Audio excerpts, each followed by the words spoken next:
சென்னை பெங்களூர் தேசிய நெடுஞ்சாலையில் அடுத்தடுத்து மோதிக்கொண்ட வாகனங்கள். யமனாய் பாய்ந்த பூனையால் ஏற்பட்ட கோர விபத்து.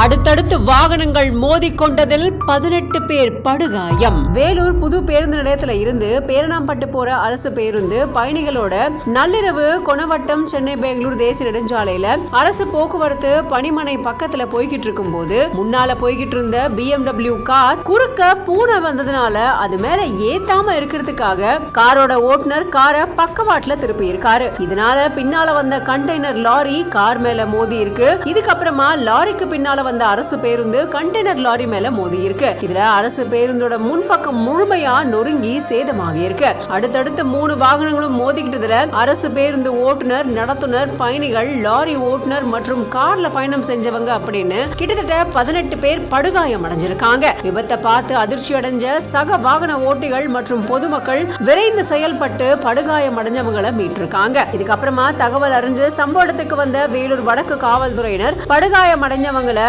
108 ஆம்புலன்ஸ் மூலமா வேலூர் அரசு மருத்துவக் கல்லூரி மருத்துவமனைக்கும் தனியார் மருத்துவமனைக்கும் அனுப்பி வச்சிருக்காங்க. இந்த விபத்து பத்தி இப்ப விசாரணை மேற்கொண்டு வந்துகிட்டு இருக்கிறதா தகவல்கள் வெளியாகி இருக்கு. அடுத்தடுத்து 3 வாகனங்கள் மோதிக்கிட்ட விபத்துல சென்னை பெங்களூர் தேசிய நெடுஞ்சாலையில சுமார் அரை மணி நேரத்துக்கும் மேலா போக்குவரத்தும் பாதிக்கப்பட்டிருக்கு.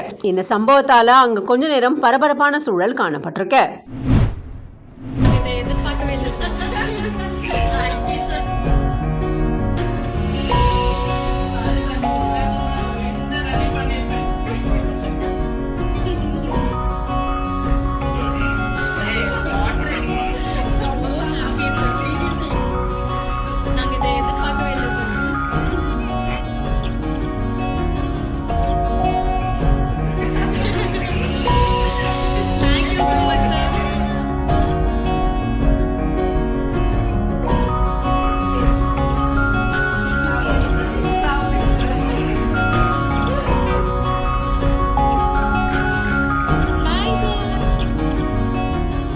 என்னம்மா நான் வந்துட்டேன் சந்தோஷம் தானேன்னு நடிகர் சசிகுமார் தன்னுடைய ரசிகை வீட்டுக்கு போயிட்டு ஒரு சூப்பரான சர்ப்ரைஸ் கொடுத்து அசத்தி இருக்காரு.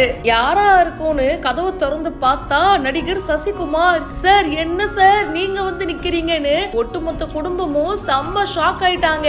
ஒரு பக்கம் அவங்களால நம்பவே முடியல, இது உண்மையிலேயே நடிகர் சசிகுமார் தானா, என்ன நடக்குது இங்கன்னு ஆனந்த அதிர்ச்சியில இருக்காங்க எல்லாரும். அதுக்கப்புறமா அவரை வெல்கம் பண்ணி உட்கார வச்சு தண்ணி எல்லாம் குடுக்கறாங்க. சாரி சார் நீங்க வரீங்கன்னு முன்னாடியே சொல்லியிருந்தா நான் என்னென்னலாமோ வீட்டுல ரெடி பண்ணிருப்பேன், இப்ப என்ன பண்றதுன்னு